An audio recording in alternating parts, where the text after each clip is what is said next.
Et voilà, nous sommes en direct. Bonjour Olivier. Bonjour Tecla. Et bonjour à toutes les personnes qui vont passer là maintenant ou qui nous visionneront en replay. Olivier Neveu, j'ai eu, je dis, un immense honneur d'avoir une discussion, un échange la semaine dernière avec toi. Et le lien, je l'ai mis dans la description. Et tu nous as fait part de ton parcours de thérapeute, de kiné, ostéopathe, et puis comment parce que tu étais dans la question, tu t'es amené à recevoir des informations et puis à explorer du coup la mémoire cellulaire, la voie alchimique. Et c'est passionnant.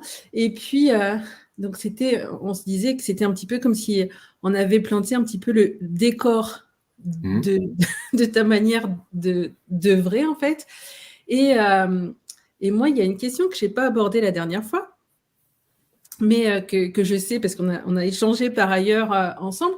Et cette question-là, c'est celle, toi, de ton parcours de santé à toi. Et notamment, je t'ai déjà entendu exprimer que enfant, en fait, tu avais reçu quelque part des pronostics, ou peut-être des diagnostics, des pronostics. C'est ça, et donc, j'étais curieuse de te questionner sur ce sujet. Est-ce que... Oui, tout à fait. C'est ce qui a animé ma quête aussi. Et ça, je m'en suis presque aperçu après coup. Tu vois, c'est drôle parce que ce que j'ai décrit la dernière fois, c'est ce questionnement qui a accompagné ma formation professionnelle et mes formations. Entre kiné, thérapie manuelle, thérapie énergétique, et cette question supplémentaire qui disait, mais il y a encore autre chose ailleurs qui sous-tend ça. Et en fait, après, la question m'a souvent été posée, mais toi, quand est-ce que ça a commencé ta quête et tout ?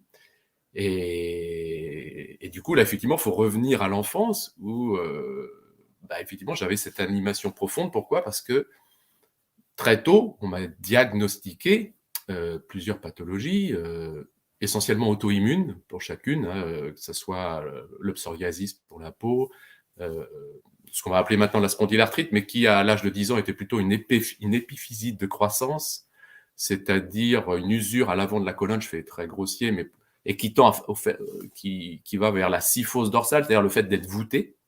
Ouais, donc, à 10 ans, j'étais déjà voûté, plus que maintenant. Après, j'avais maladie de Crohn aussi, au niveau intestinal. Et un peu plus tard, ça s'est fait en fin d'adolescence, ce qu'on appelle une sarcoïdose, qui est une pathologie auto-immune qui crée des ganglions, notamment le long des bronches, et qui peut restreindre la capacité vitale, la capacité respiratoire. Bon, voilà. Donc... oui, c'est beaucoup quand même. Ça fait beaucoup, voilà. Et du coup, au regard de ça, il est évident que, et c'est quelque part normal, à partir du moment où un diagnostic est posé, qu'un pronostic fasse suite à ça en disant ça risque de finir comme ça. Voilà. Et donc, bon, ça, j'admets que ça puisse être posé, ça, c'est juste normal. Sauf que moi, j'avais toujours cette même petite voix, c'est la même quelque part, qui disait ouais, mais pourquoi il n'y aurait qu'une issue possible? Pourquoi il y aurait une destinée? Et dans le mot destinée, l'étymologie de destinée, ça touche à la fixité, le fait de fixer les choses.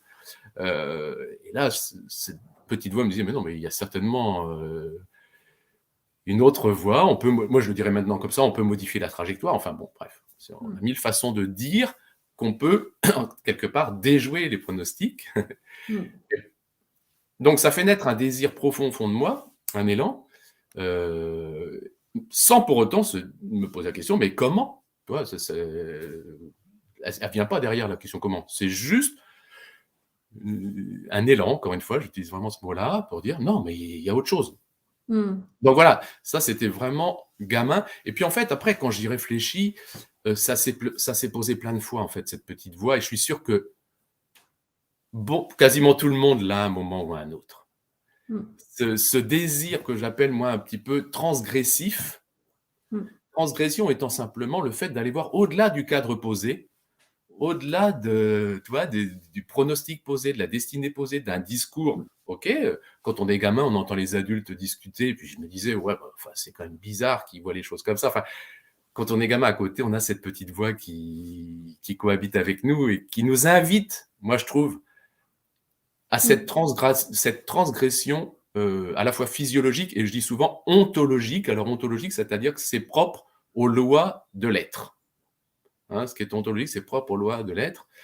Et il y a cette transgression ontologique qui est d'ailleurs représentée dans, par exemple, l'alphabet hébraïque sur arabe, je ne sais pas, mais c'est la lettre hébraïque Lamed. Et c'est la seule lettre hébraïque qui, lorsqu'on la calligraphie, elle sort du cadre. C'est-à-dire quand on fait les lettres hébraïques, il faut savoir qu'il y a un cadre, on fait la lettre s'inscrit dans le cadre, sauf que celle-ci, elle sort du cadre. C'est vraiment la lettre qui nous invite à sortir du cadre, à transgresser, à porter un regard voilà, sur le cadre posé.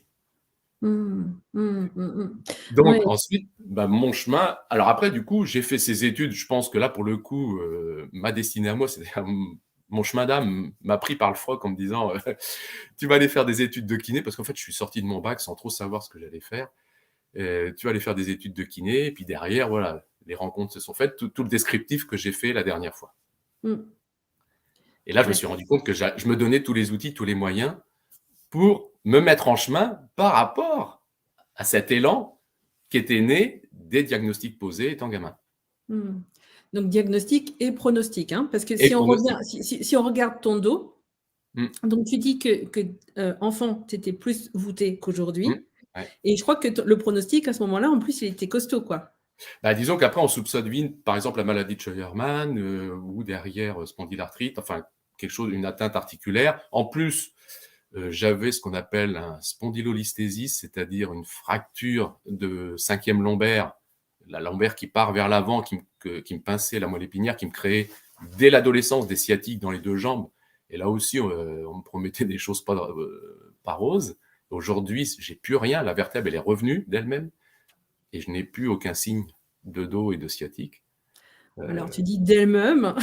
Alors, grâce au travail effectué, c'est-à-dire que, je veux dire, il n'y a pas eu d'intervention chirurgicale où on va chercher la vertèbre, on pose une arthrodèse derrière pour la retenir, pour éviter qu'elle glisse vers l'avant comme ça. Quand je dis d'elle-même, c'est-à-dire grâce au travail effectué. Ouais.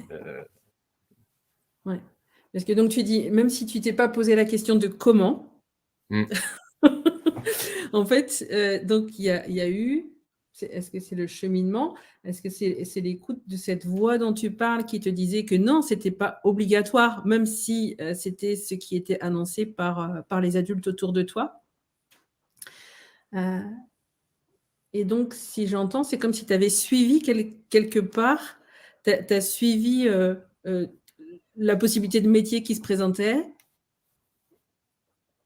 Donc, c'est un peu comme s'il y avait cette conjonction d'une question intérieure de ta question de départ, et puis une conjonction de choses qui se sont présentées, en fait.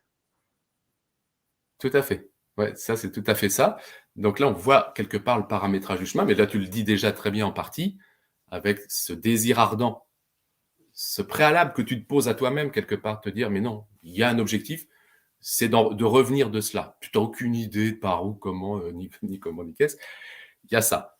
Avec, quelque part, une foi qui accompagne, qui n'a pas de connotation confessionnelle. Hein. C'est pas la foi, c'est le fait d'adhérer à quelque chose qui te pousse à, tu vois.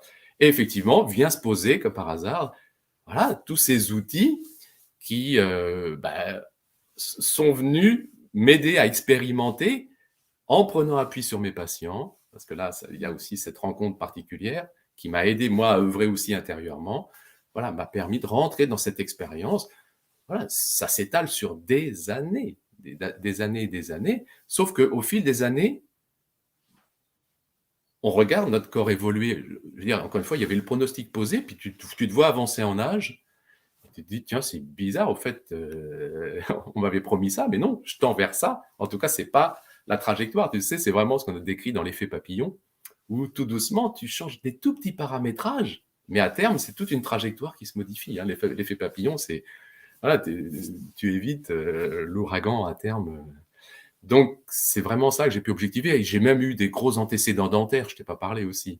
Des très gros antécédents dentaires. Toute mon enfance, j'ai subi des interventions chirurgicales assez importantes Et là, on m'avait tout promis. Là, on m'avait dit, mais monsieur, à 30, 35 ans, les dents que je vous ai opérées, elles vont noircir, elles seront mortes, et vous allez déchausser et tout ça. Enfin, et aujourd'hui, j'ai toutes mes dents, et les 2 qui ont été opérées, elles sont vivantes, alors qu'elles étaient considérées mortes, étant donné qu'elles ont quasiment, ça m'avait coupé tout l'apport vasculaire et nerveux, donc effectivement, elles auraient dû pourrir. Enfin, voilà. Et, par contre, j'ai jonglé, hein, parce que quand tu travailles sur, encore une fois, ce déficit informationnel dont je parlais la dernière fois, qui est à l'origine de la problématique, et que tu recrées la connexion dans la structure, ça va se manifester. Et j'ai passé des semaines et des mois à bien jongler. Et ça a signé notamment le fait que ça reprenne vie. Aujourd'hui, ces dents-là, moi, à 60 ans, elles sont toujours là, elles sont solides. Je n'ai pas déchaussé. Enfin bon, cette expérience dentaire aussi, elle est assez. Alors que je peux te dire que les pronostics en faculté dentaire à Paris, à Saint-Sulpice, notamment, ma mère pourrait en témoigner parce qu'elle m'accompagnait, bien évidemment, j'étais ado.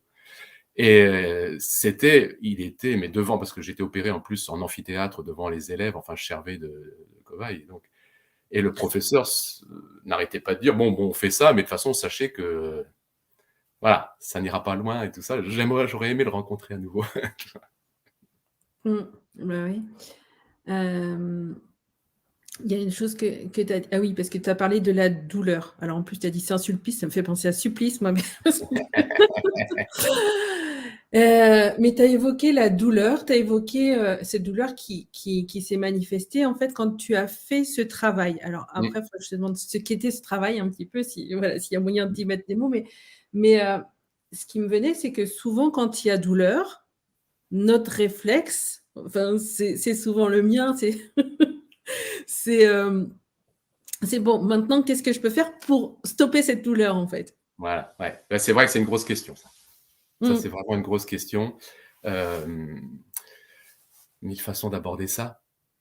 À partir du moment, pour moi, je considère l'humain avec un choix de 2 chemins possibles. J'appelle ça le chemin notamment d'exil et d'exode.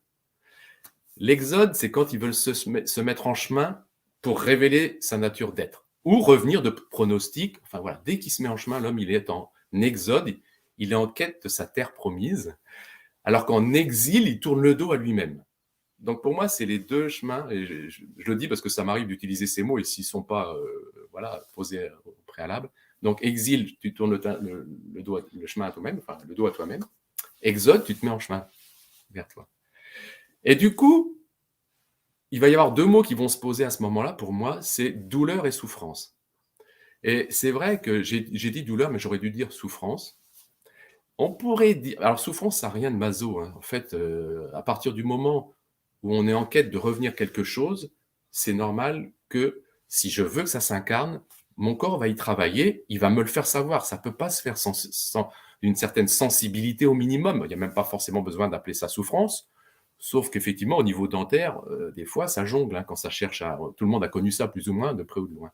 Mais sauf que ce qui est étonnant, là, c'est tout l'enjeu de l'accompagnement des personnes qui veulent s'inscrire dans ce chemin, c'est que dès qu'on veut faire ce chemin, il faut savoir que le corps va manifester des choses, soit en termes de sensibilité, soit en termes de souffrance. Alors que dans l'exil, le même ressenti va s'appeler douleur. Et dans douleur, on peut entendre d'ailleurs de doux-leur. C'est-à-dire qu'en fait, on est dans le leurre du chemin. On se leurre sur nous-mêmes, tu vois. Alors que là, il y a quelque part une acceptation à avoir, et ça, c'est tout l'enjeu de l'accompagnement, hein. Moi, quand j'accompagne les personnes sur ce chemin-là, ils se mettent en chemin, puis voilà, il va y avoir ce qu'on appelle des signatures. Le corps va signer la quête, tu vois, il va signer la quête. Ils me disent, ouais, dis donc, depuis que j'ai commencé les exercices que vous me proposez, le travail fait, j'ai mal ici, j'ai mal là, je sens ci, je sens ça. Ils m'appellent, parce que, comme tu dis, on a plutôt envie de couper court à cela. Ils m'appellent et je leur dis, mais soyez tranquilles, c'est normal, c'est même bon signe. Moi, c'est champagne à chaque fois, je leur dis.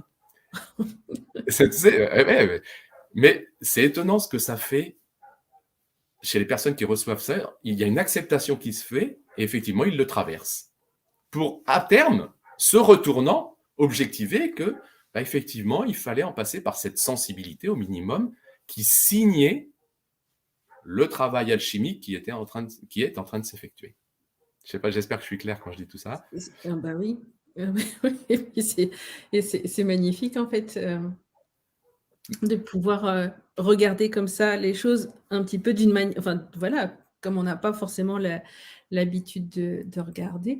Et alors une question qui me venait, mais je ne sais pas si ça va être simple, c'est parce que là tu parles de douleurs physiques, mais est-ce qu'avec, avec des douleurs plus, psychiques ou mentales, tu vois? Est-ce que c'est aussi le même, Ouais, ouais, ouais. Ouais, ça peut toucher n'importe quel niveau de réalité, de notre réalité, et ça dépasse même la réalité, comme tu viens de dire, un petit peu, psycho-émotionnelle et physique, mais aussi événementielle. Et là, on va un mmh, peu plus loin dans ce que peut être une signature d'un travail effectué corporel. Ça, c'est vraiment bluffant. Alors là, bon, ça ouvre un grand chapitre, hein, ça aussi, mais on peut signer dans l'événementiel, dans notre extériorité, le travail intérieur qui se fait. Donc mmh, c'est vraiment ça, faut vraiment avoir l'habitude de cela pour pouvoir accompagner les personnes et leur dire: «OK, vous venez de vivre ça, mais au regard du travail qu'on effectue, c'est normal. Laissez faire, ça n'est qu'une signature. Ça n'a rien de grave. Ça peut être intense, ça peut être intense, mais ça n'est jamais grave». Ça, c'est sacrément culotté de le dire comme ça, hein, ça je je le reconnais, mais maintenant c'est voilà, les années voilà, me confirment mmh, tout ça. Juste, il y a un petit sujet que je voulais évoquer aussi. mmh, Par contre, sur la forme, quand on a ces ressentis, voire ces souffrances, on peut accompagner sur la forme. Accompagner, c'est-à-dire se donner du confort, tu vois? Ça ne veut mmh, pas dire il y a une différence entre vouloir à tout prix éteindre quelque part ce que j'ai été déniché et qui purge.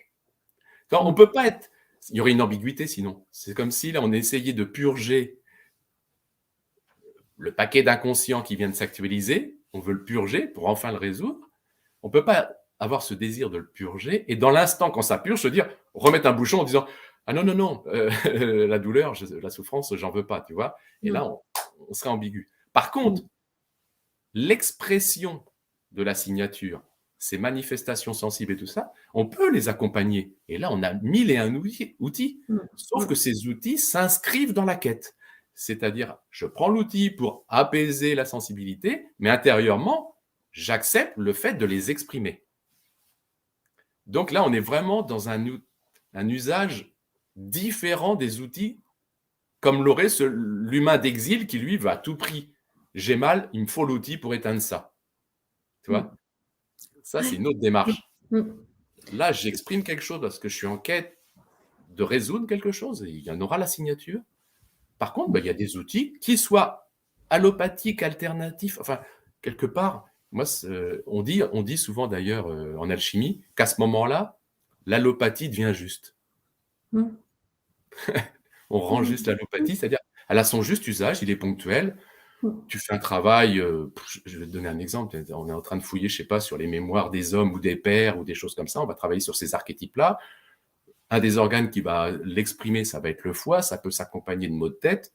Eh ben, tu as le droit de prendre quelque chose pour apaiser un peu les maux de tête, mais tu es dans l'accueil de cette Mmh. expression-là et de cette signature-là.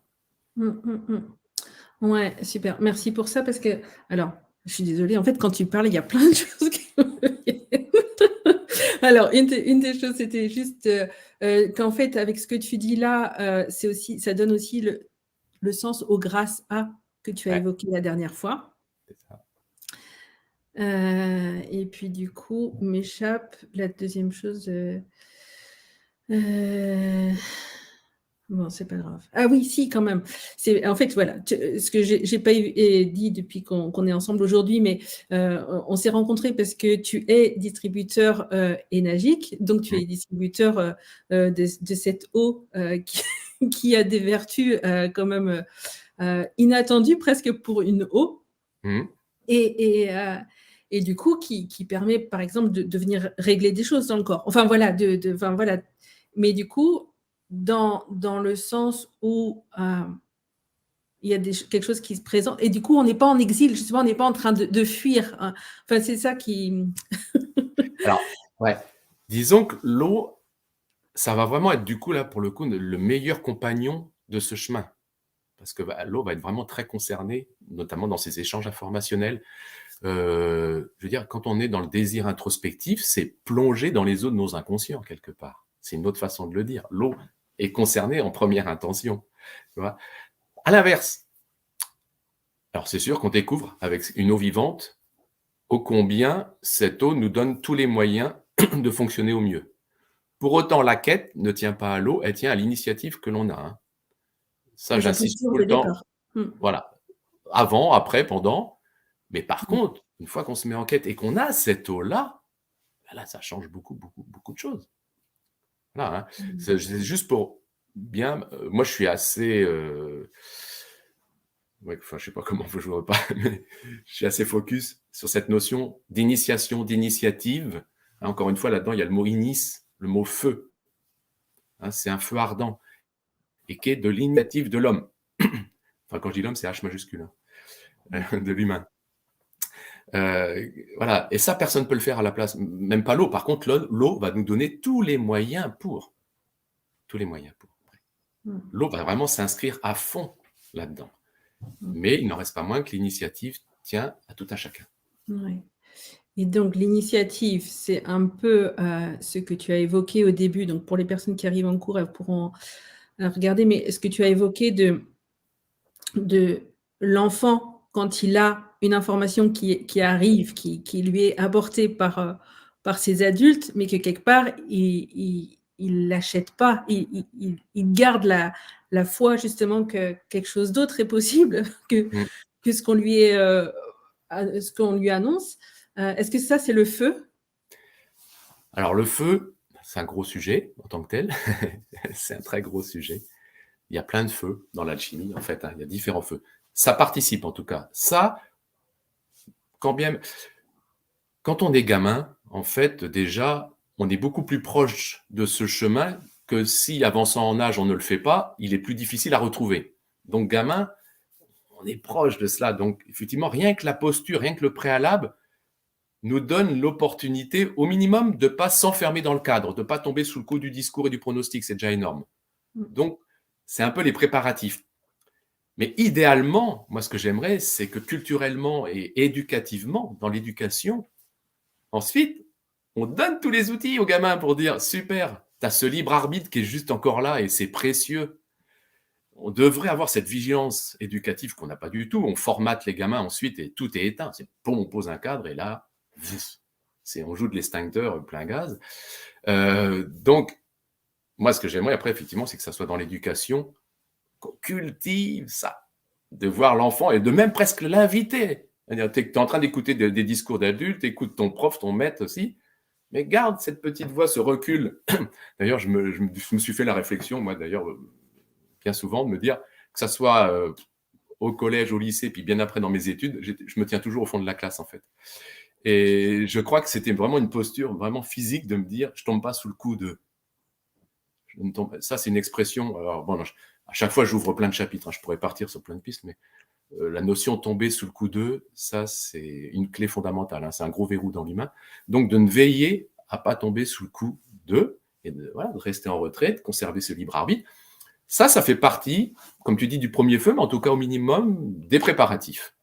Et c'est vrai qu'idéalement, après, il faudrait, pour moi, enseigner notamment le grassa, qui est juste. C'est pas dur comme outil quelque part, hein, parce que c'est vraiment conserver ce désir transgressif, cette vigilance. Le mot vigilance, il est hyper important. Les pères du désert, on les disait les pères neptiques. La nepsis, c'est la vigilance. C'est la première chose qu'on demande. Rester vigilant.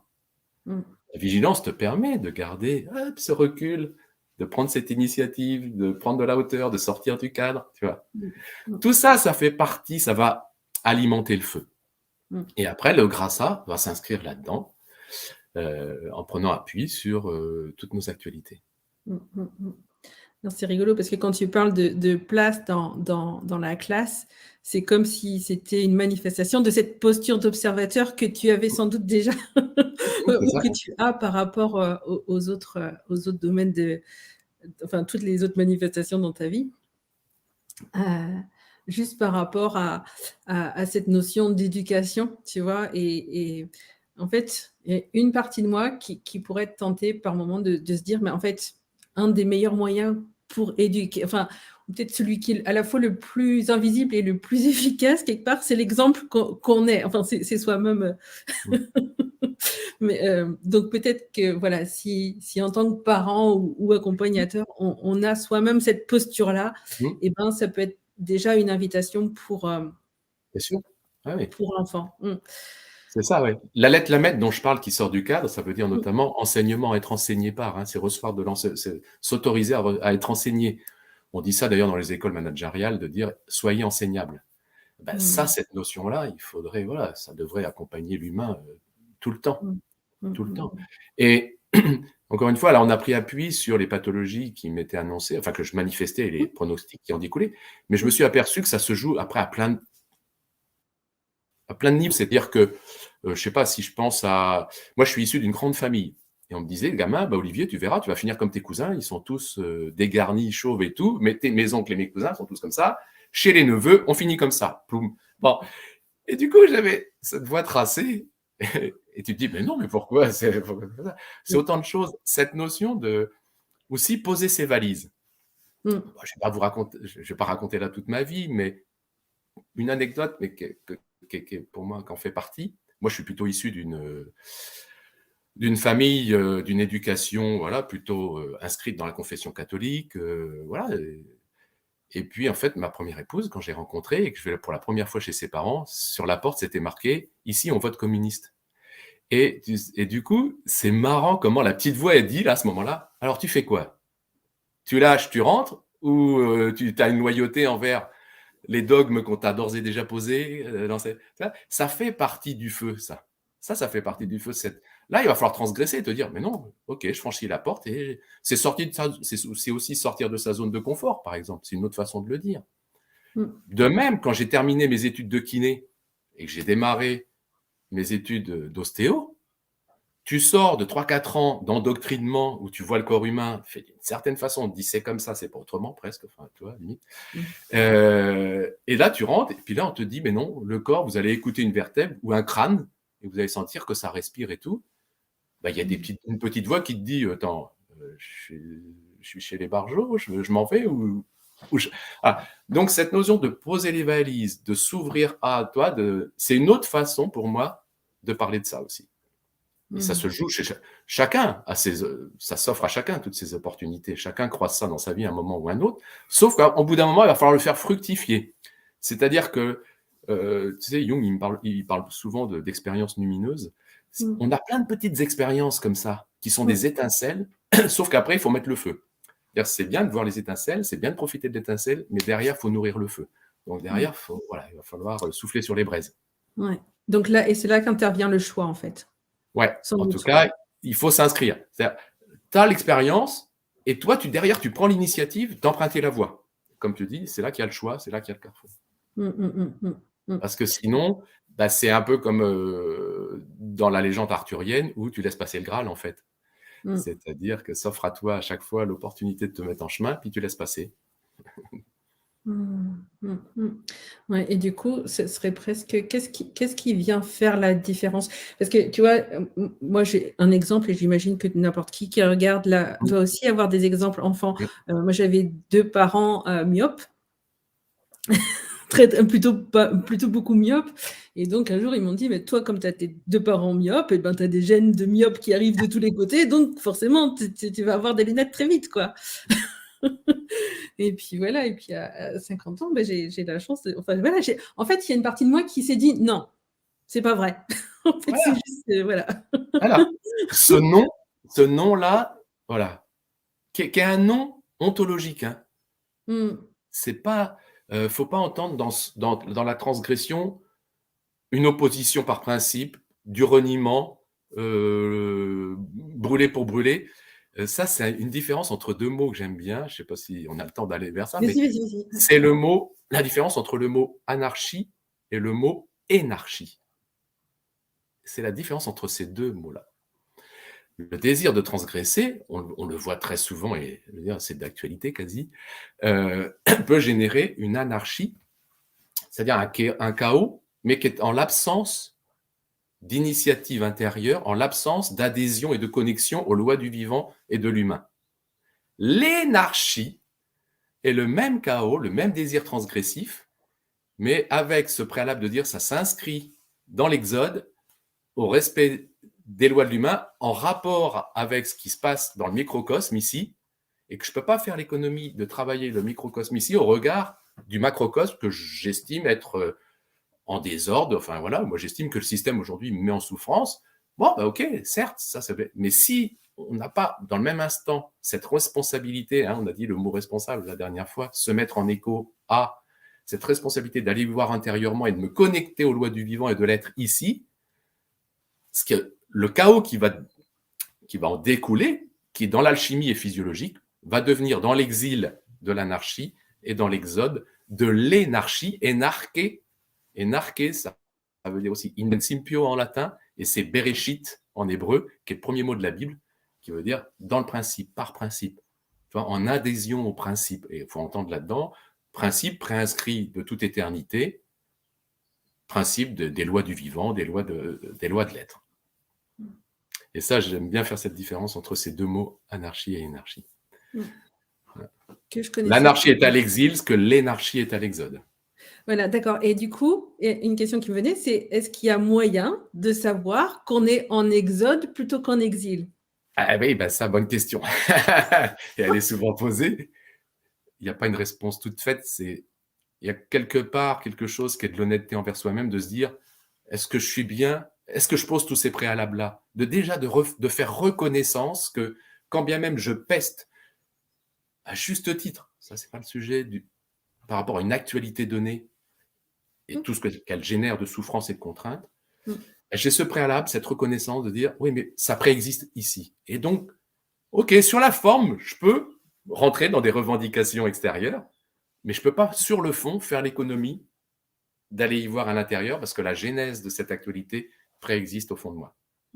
Donc, ça, c'est une honnêteté de tout un chacun. Ça, voilà.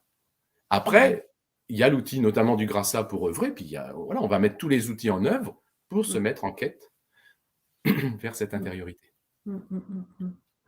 Ouais, et puis du coup, on en revient, enfin, dans ce que j'entends, à cette responsabilité qu'on avait évoquée. C'est le moment, en fait, peut-être que je suis en exode quand je reconnais ma responsabilité. Enfin. Oui, et faut bien entendre, parce que ça, c'est vraiment un sujet voilà, sensible. Entendre dans responsabilité, ne pas en faire une affaire personnelle. Ne pas en faire une affaire personnelle. C'est un principe de création.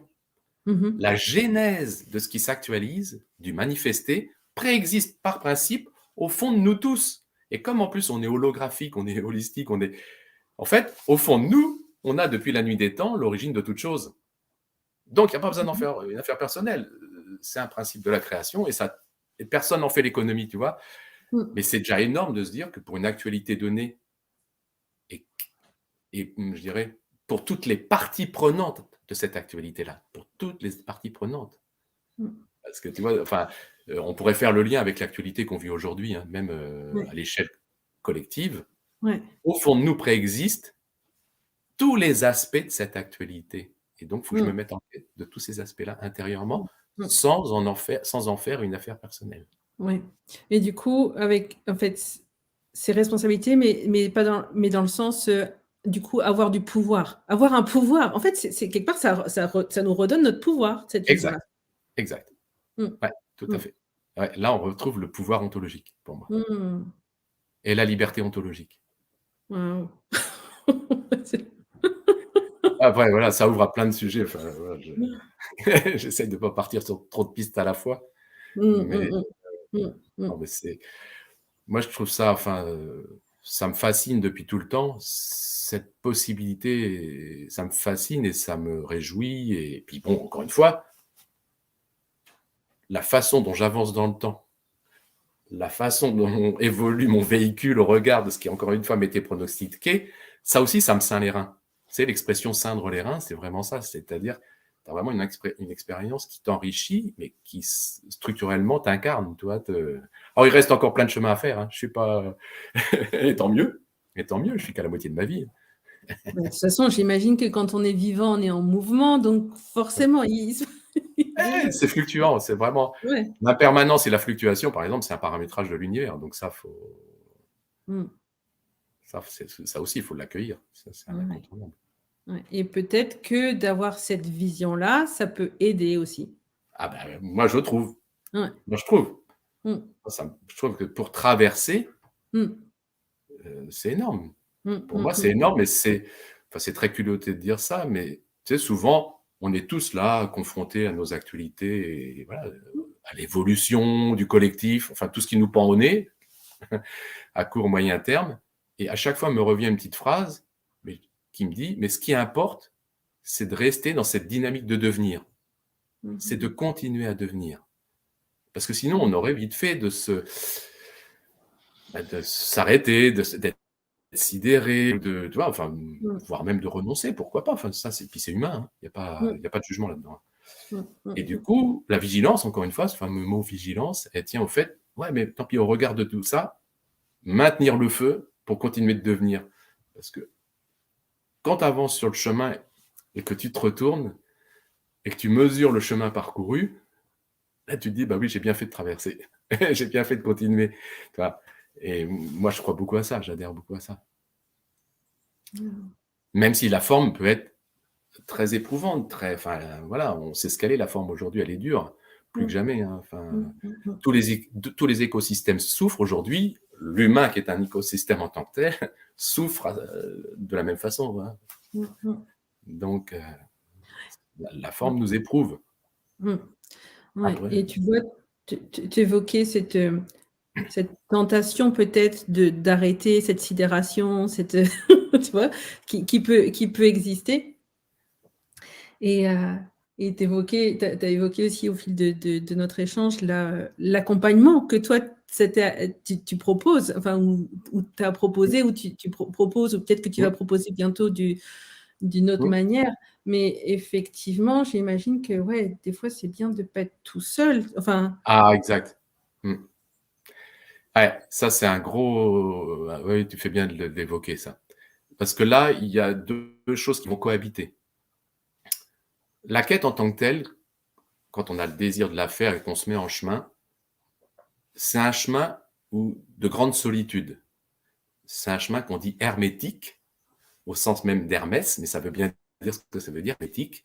Voilà. Pour autant, c'est précieux d'être à plusieurs, enfin de former une communauté moi j'appelais ça une communauté de cheminement. C'est-à-dire que l'éloignement géographique n'a pas à voir là dans l'affaire, c'est de se savoir inscrit dans la même dynamique. Et ça, c'est avec des rencontres ou pas, des échanges ou pas, et puis d'avoir effectivement des personnes un tout petit peu références qui sont comme des balises sur le chemin, surtout au début du chemin, où là, on a besoin de balises, de juste montrer les petites signatures, ce que j'appelle les échantillons sur le chemin, j'appelle ça les échantillons notamment, que la personne qui se met en chemin ne peut pas forcément voir, et c'est juste normal, hein. Donc c'est bien effectivement d'avoir ces balises qui nous, se dire ouais, coucou, ça clignote de part et d'autre en disant c'est bon, c'est sur le chemin. Et après, il faut savoir que ça, c'est un enseignement de l'alchimie. Plus on rentre sur le chemin, plus en fait on découvre les principes du chemin qui étaient préinscrits quelque part dans la matière, mais qui n'attendaient qu'une chose, c'est qu'on se mette en chemin pour les révéler. C'est-à-dire qu'au fil du chemin, les principes se révèlent à nous-mêmes. Ça, c'est génial. Et ça aussi, c'est une source de liberté. C'est-à-dire qu'au départ, qu'on ait besoin d'un guide, d'un maître, d'un compagnon, d'un thérapeute, ok, ça, c'est normal. Mais éthiquement, les gens qui accompagnent doivent à un moment s'écarter. Tu sais, un peu comme les tuteurs d'une plante. Ils sont là au début, les tuteurs, puis ils ne sont pas là jusqu'à... C'est à la plante et à l'arbre d'avancer seul. Et l'humain, c'est pareil. C'est-à-dire, plus il rentre dans ce chemin de verticalisation, si je prends l'image de la plante, eh ben, plus les maîtres ou guides et autres s'éloignent parce qu'en fait, la personne d'elle-même contacte ces principes du chemin qui sont préinscrits et qui se révèlent mmh, au mmh, fil de l'œuvre, pour reprendre une mmh, expression de l'alchimie. mmh, mmh.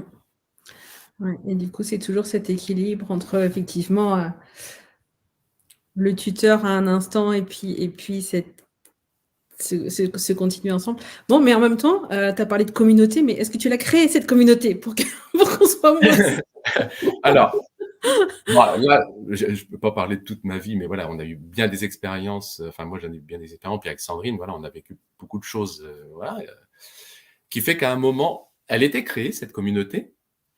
Et puis à un moment, je m'en suis éloigné. C'était pas forcément une intention de m'éloigner, mais c'était bon aussi. Tu sais, quand tu accompagnes comme ça une communauté, il y a la notion de gourou, il y a la notion sur lesquelles il faut être vigilant aussi. Donc, je m'en suis éloigné. Ça nous a fait vivre avec Sandrine en plus des expériences qui, voilà, ont été relativement éprouvantes pour certaines. Pour autant, elle existe tout le temps, toujours, mais de façon beaucoup plus endormie, ou je ne sais pas comment on pourrait dire, toi, en sommeil quelque part. Et c'est régulièrement que je suis relancé en disant bon, ben, on se remet à travailler, voilà. Donc ça fait partie du projet que j'ai de, ouais. On avait appelé ça aussi la communauté Grassa, hein, parce qu'on savait qu'on était tous. Mais tu sais que c'est précieux ça, hein, parce que quand on vivait des stages de 2 jours, 5 jours, 8 jours. Tu te retrouves là avec un groupe de personnes, pour certaines, elles ne se connaissent pas, ni d'Ève, ni d'Adam. Sauf qu'on a un point commun. On sait que tout ce qui va se jouer pendant ce stage, c'est notre actualité. S'il y a quelque chose qui vient m'irriter, m'agacer, d'emblée, en première intention, j'assume la responsabilité que ça préexiste au fond de moi. Bah, tu sais que pour le vécu d'une communauté, là, il faut extrapoler, mais c'est précieux. C'est précieux. Ouais. C'est impressionnant et ça crée un lien et une intimité qui est bluffante. Bien sûr, ouais. En fait, tu vois, bon, je change encore, mais tu vois, dans un couple, je me dis, c'est le prérequis, tu vois. Et puis donc, j'imagine, ouais, pour une communauté aussi, pour... Ouais, pour moi, ça serait un prérequis. Ouais.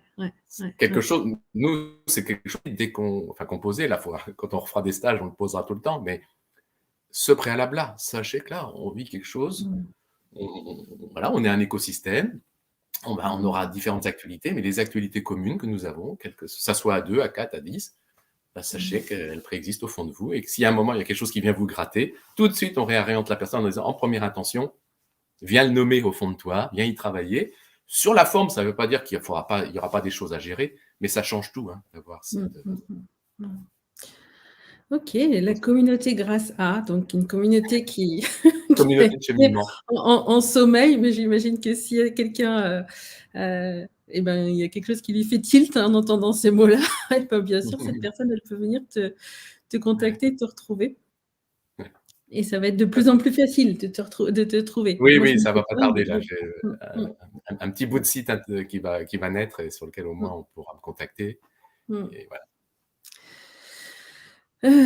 Écoute, merci pour... Avec plaisir. Merci à toi. Moi, je prends plaisir à partager ça. Je trouve ça fabuleux à entendre. Ouais, j'adore.